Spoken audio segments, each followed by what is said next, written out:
Ever opened a PDF sewing pattern and wished that you could hide all of those other sizes you don't need? Today, I'm going to show you exactly how to use the layers feature so that you only see the size or sizes that you want to cut out. Hi, I'm Christina, a digital pattern maker who loves helping sewists feel confident in drafting and customizing their wearable art. In today's video, you're going to learn how to use the layers setting in Adobe Acrobat Reader or patternprojector.com. Both great resources for you to project your pattern. Then this will make cutting your patterns faster and less frustration because all those extra layers will be, or all those extra sizes will be gone. If you want more tutorials like this, including digital drafting in Clo3D and Illustrator, make sure you like and subscribe and turn on those notifications. Let's go ahead and pull up my screen. There we go. And I am already in Adobe Illustrator with one of my sewing patterns that is for sale. And I have I'm not in Adobe Illustrator, I'm in Adobe Acrobat Reader. Sorry, I work in Illustrator a lot, but we are in the PDF Reader. And this is where we're going to find everything. We're going to go ahead and go straight up to this right-hand corner.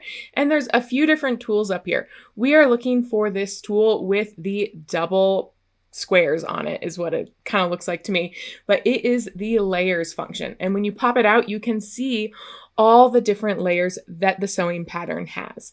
Now, not all digital sewing patterns are going to come with these extra layers. So unfortunately, sometimes it'll just be all patterns in one layer and some information in other layers. But there are really great pattern makers out there who separate every single size so that you can easily turn off the ones that you don't want.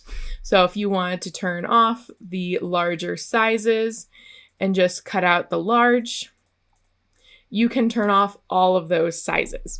One thing that I also really like to do that's really handy, if I have a bust and a hip, or a bust and a waist that are in two different of the size brackets, I like to keep both of them on, and then I can transfer between the two sizes easily, creating the exact garment I want.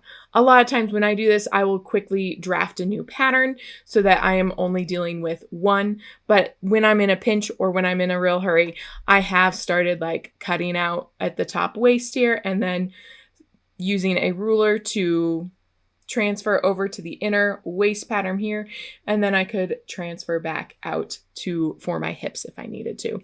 That's something that is very, very handy to do. And if you don't want to see any of these other sizing guides, you can also turn all of that off and see only what you want to see. Super handy, super helpful. Now, let's go ahead and bring up our projector-pattern.com. This is a very great resource for projecting patterns. If you haven't used this yet, definitely go take a look. They have very similar situations where I'm going to first show you if you want to, nope, not open, calibrate. You can see all you have to do is calibrate.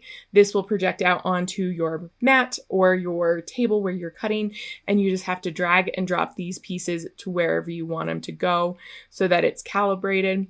Then I can move back to my project and my project will be the exact size that I need it to be, which is fantastic.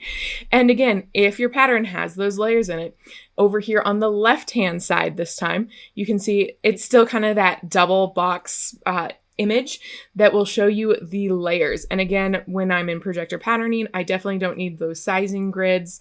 I definitely want to keep the grain line, and I'm just going to turn off some of these patterns, and you can see, voila, you can then see your pattern and it is ready to go. Whoops, I just hit all and show it all instead of turning it off.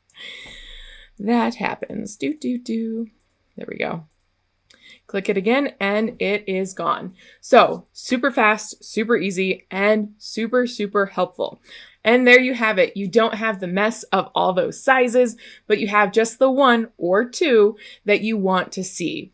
Want more help with digital sewing patterns? Check out my Quick Start Clo3D course below, and you can see how you could start digitally pattern drafting for yourself. And if you enjoyed this video, please make sure to like and subscribe so you can see more digital drafting, some fun sew along tutorials, and definitely some pattern making tips. I look forward to seeing you in some of my other videos. Happy sewing!